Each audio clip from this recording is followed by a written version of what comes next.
Alrighty, here it is, the Flywoo Long Range Explorer V2. I had the V1 of this quad, loved it, lost it, gutted. Known for its problems, the V1 with the on-screen display and the GPS. Flying above all the farmland and fields here, endless fields. Having a little cruise about, and a fog and cloud bank rolled in as I was flying, which at the time seemed amazing because I was able to fly above the clouds, and they were only 300 feet. It was awesome flying in the clouds, the sun above the clouds.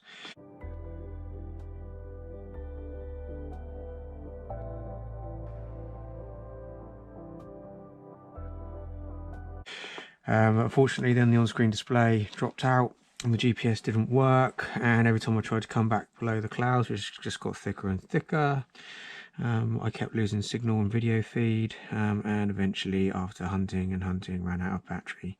I think a combination of the wind above the cloud bank that came in with it. But yeah, devoed, first drone lost ever, and I loved it.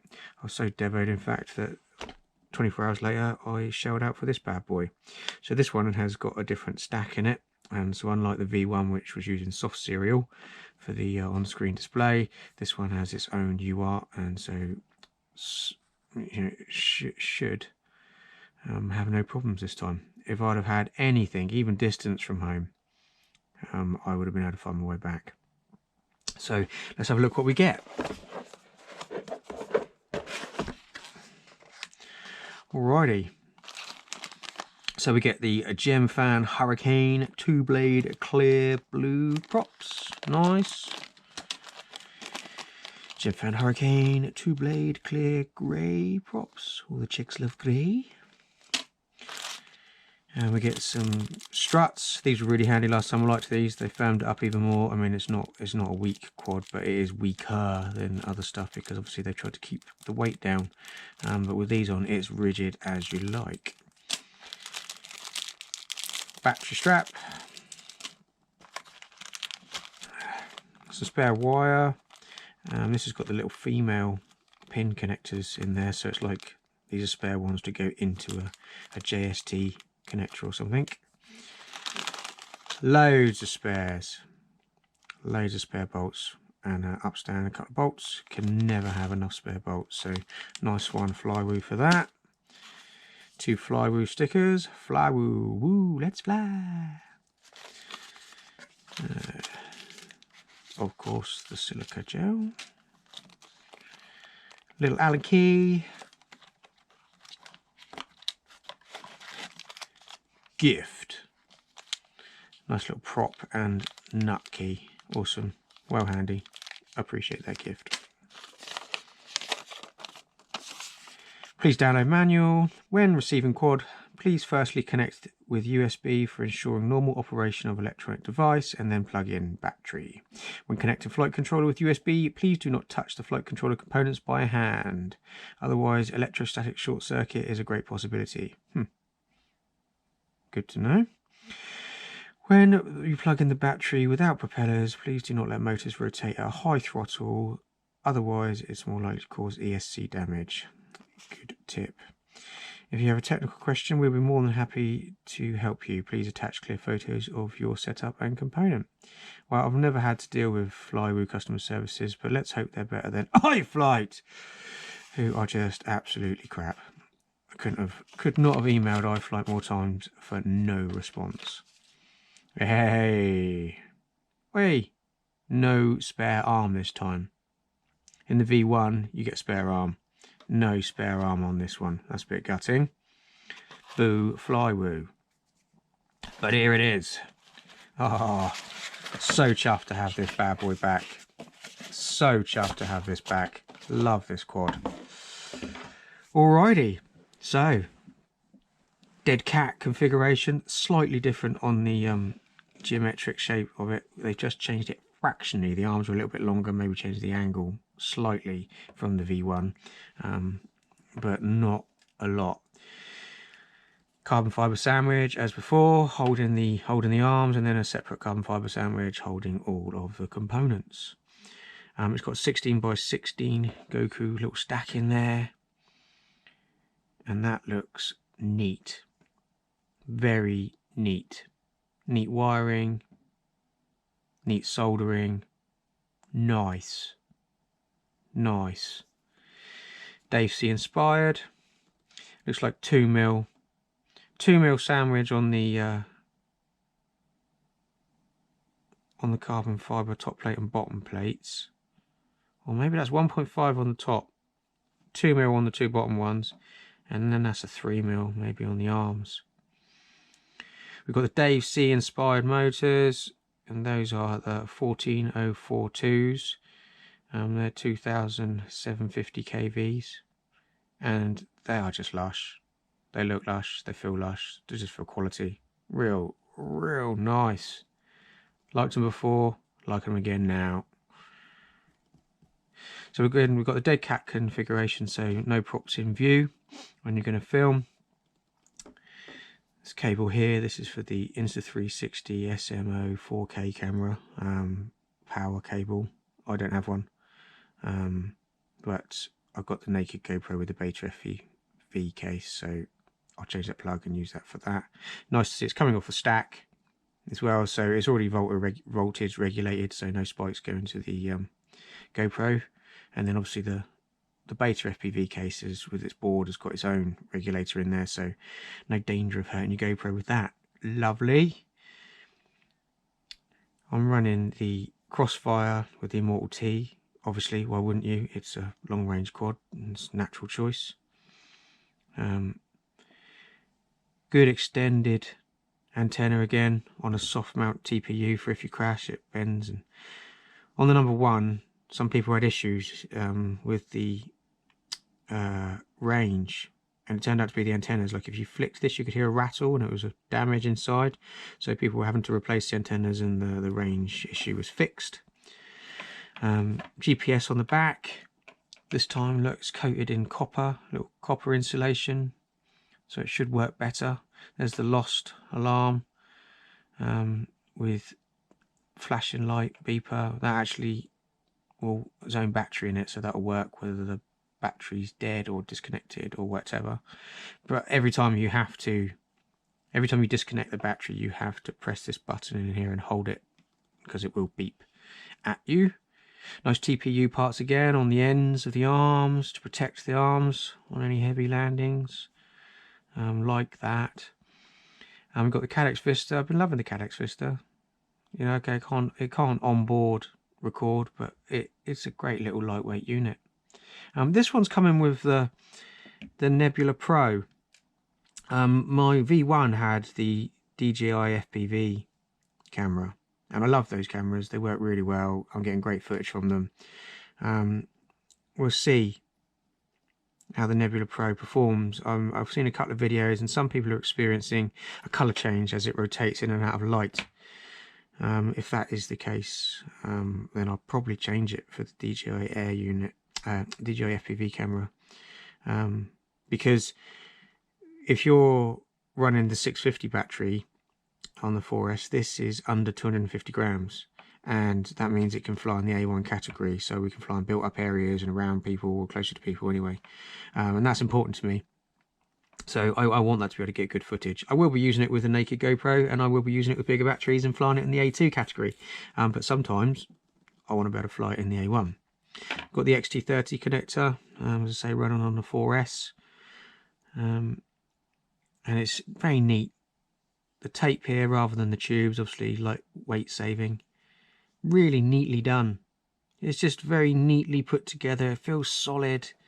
It has, like, even though it's thinner carbon, that's some, that is no flex going on there. And when you put the struts in, even more. I mean, you don't need the struts, but if you put the struts in, you stand a bit more chance if you have a crash.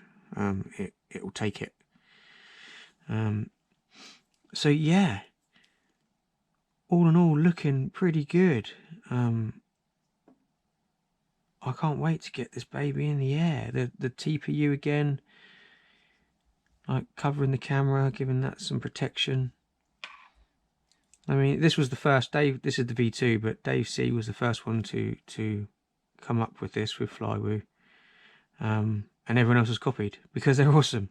I mean, it's never going to be like an acro monster or a speed monster. This is a cruiser. This is a long-range explorer. You can do some cinematic acro, you know, some cinematic freestyle, backflip casually through the clouds. I did till I lost it. Swooping down the mountain, it's got it going on. It's not going to be as stable as a True X, is it? You know, because you've got the props more narrow at the back than the front, so it's going to have a little bit of a twitchy bank going on. But you know, for what it's designed for, if they fix this on-screen display issue and the GPS is really now going to work at the flick of a switch. It was a bit dicky before. Well, it didn't even work at all with me. And the on-screen display doesn't dip out, then this is quality. You know, I mean, I don't know about the range. I mean, me personally, I'm not going outside that 500 meters. Maybe if I get to you know, some mountains somewhere, I might. But generally, I'm staying within that 500 meters. I'm going 500 meters this way and then going 500 meters that way. You know, a kilometer of overall range. That's right. So what we've got to do, we need to bind it, obviously, and then we need to activate and update the Cadex Vista with a DJI app. Then we need to plug it into Betaflight and just check the switches and check we're set up as we want to be with regards to the GPS and our arming, etc. And then, yeah, it looks like it's going to be fly time. Awesome. Okay, so let's get this bound. So I use the Radio Master TX16. Welcome to OpenTX. Yes, love it. Now we should. Now I've already got a model set up. I've got the Flywoo set up and ready. So what we're going to do is go get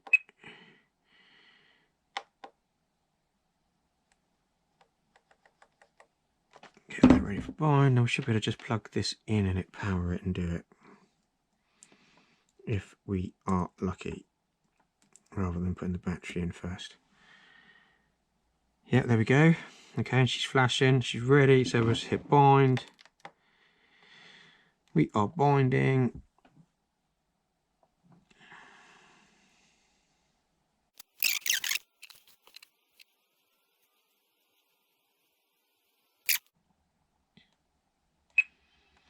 Job is good in. Okay. Alright, so we're in Betaflight. And we can check certain things.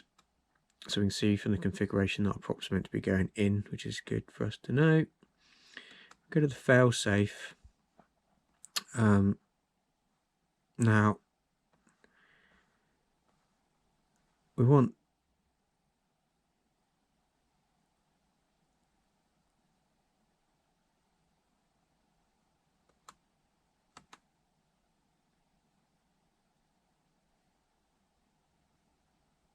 so what we've got there is we're allowing the arming without there being a fix.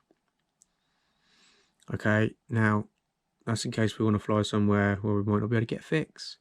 We've got to be aware of this, so we're going to have to watch and make sure we've got satellites, etc. If you look at this, max altitude. We want max altitude on this, so that means that when it returns, it's going to go back to the highest point that we've flown at to come back to us. So if we went over a tree, went over a building, we shouldn't have gone over, you know, but the highest point we've been at, just in case, so it doesn't hit any obstacles on the way back, because it's not like it's got sensors.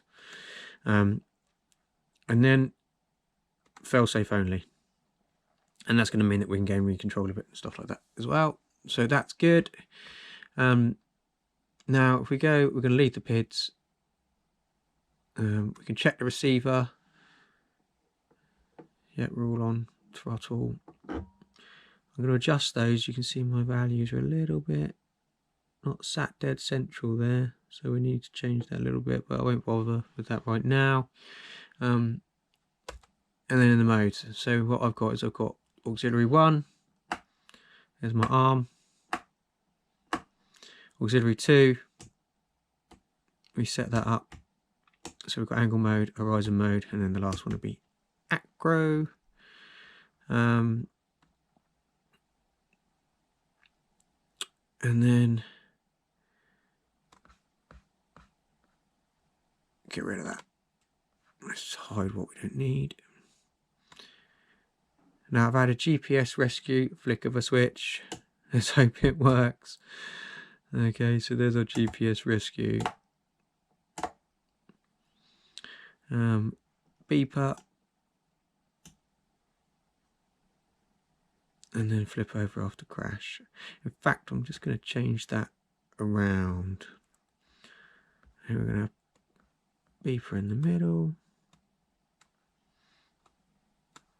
I'm going to flip over after crash. It's all the way down. I think that's us. So we've got our turtle mode, we've got a beeper, we've got GPS rescue, we've got arm, and we've got horizon, angle, and acro. So we go ahead and save that. Alrighty. Okay, so now what we've got left to do is to sort out the cadecs. That's the last of our missions. But I'll tell you what we will do is check that is all working.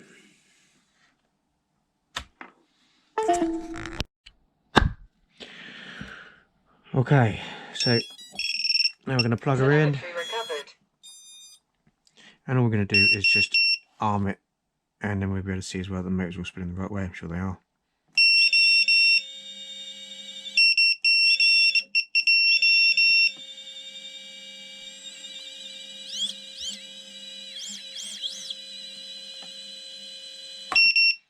Perfect.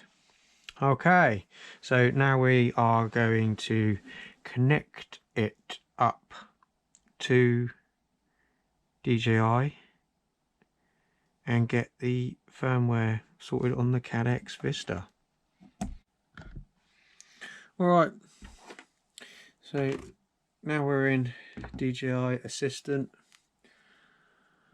Gonna go ahead and connect up the cadecs. Now I might have to power the drone up for this. Yeah, okay, so we're gonna have to plug the battery in, unfortunately, which means the cadecs might get a little hot. Sometimes it's good to have a fan for this kind of thing. Telemetry recovered.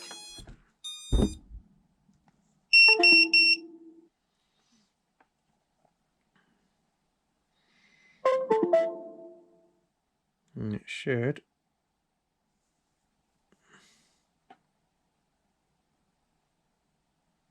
Okay. Yep, it's got it. Okay, so then we go onto that. Start activation. Now once you put that code in, and if you haven't registered, you already got to register. You got to register. And confirm, and then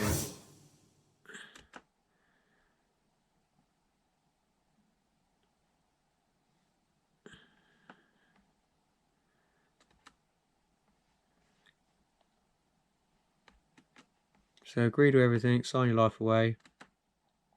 Start an account if you haven't got an account. Activation success. Okay, no.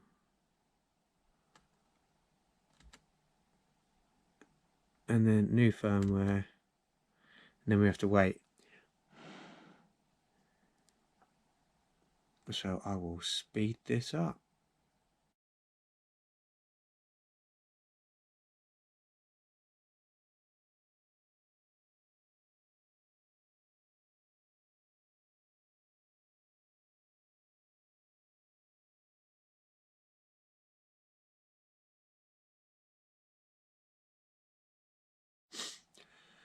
Okay, so once that update is complete, we can then disconnect it. All is done. Okay, so every time you disconnect the battery or do anything with the USB, you're going to get this. Okay, so this is, there you go.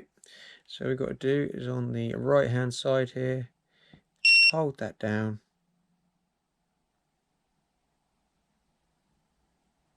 And that switches it off. And you'll have to do that every time. Okay, so all we've got left to do now is find out the cadecs to the goggles, put the props on, and we are good to go. I'm not going to bother connecting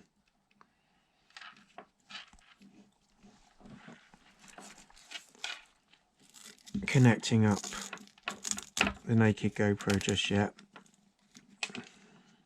Always advisable, give things a little bit of a test first. Last thing I want to do is do something and end up losing my GoPro. So, little button on the side here, and we've got another little button down here. So we will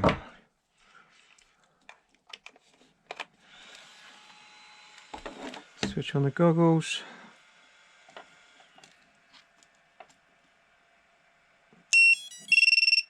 Switch on the cadecs. Put that into bind.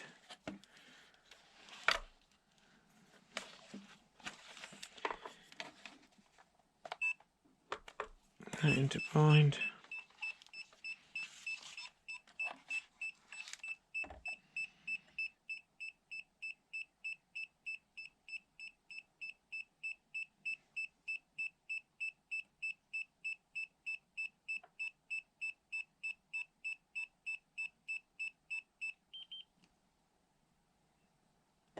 And we have visuals.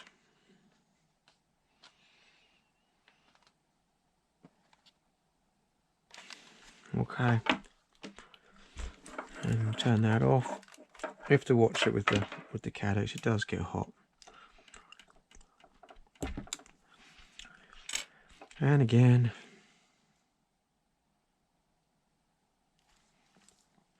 switch that off. Okay, so we're ready for the props. So if you remember from in Betaflight, it said it was props were spinning in, which means high side spinning in. Okay, so if it was props out, then it would be high side spinning out. But it's props in, high side spinning in. So get it on, locate those holes, and then I want to get them both in a little bit before cranking them down. Be sure that it's located nicely and the prop is down nice, firm and flat. Don't want any kind of twist on anything going on. And then tweak it up.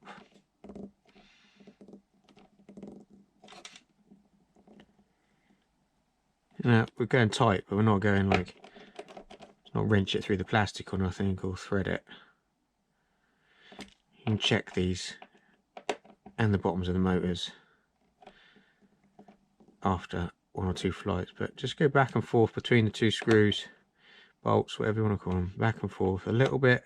Just make sure it's down nice and flat and square, and we're happy. Amazing how much flex it's got on that with the motor. Right, and I'll get on and do the other three.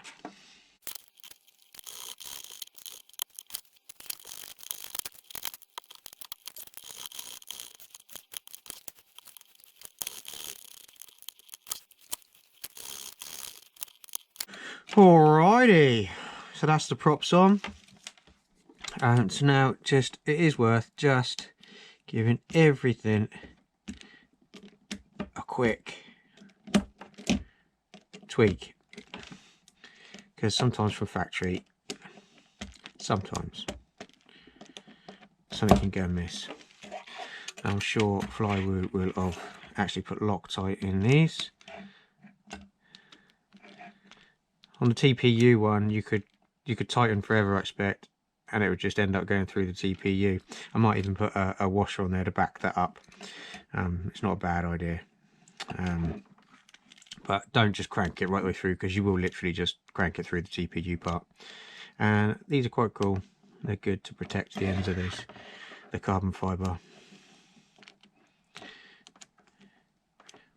But check everything, and check everything after the first and second, even third flight, just to be sure, because sometimes things rattle loose. Again, everywhere where there's TPU between, you could just crank it through. So careful. Don't just keep on whipping it through. Ooh. Alright, so those ones in there, they're a bit looser because they've soft mounted on jellies the stack, so we don't need to crank those up.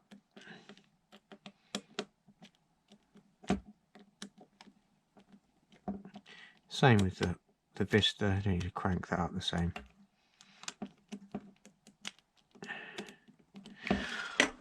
Okay, so battery on. I've gone for the graphene. I love these graphene batteries, they're really good. They've got a high C rating, so a lot of good power output, and they hold their charge really well and sit there with the charge if you have to for a little while. Right, so massage this through. You don't want that velcro on the other side catching something and tearing it off, bending it, causing a mischief. Nice. Strap the battery on. I'm going to put the balance lead just behind the strap as well, because I don't want that accidentally going into a prop, flailing into a prop somehow. And there it is. There it is. So we are ready for our flight test now. Everything's connected, Betaflight's done, camera's done. Amazing.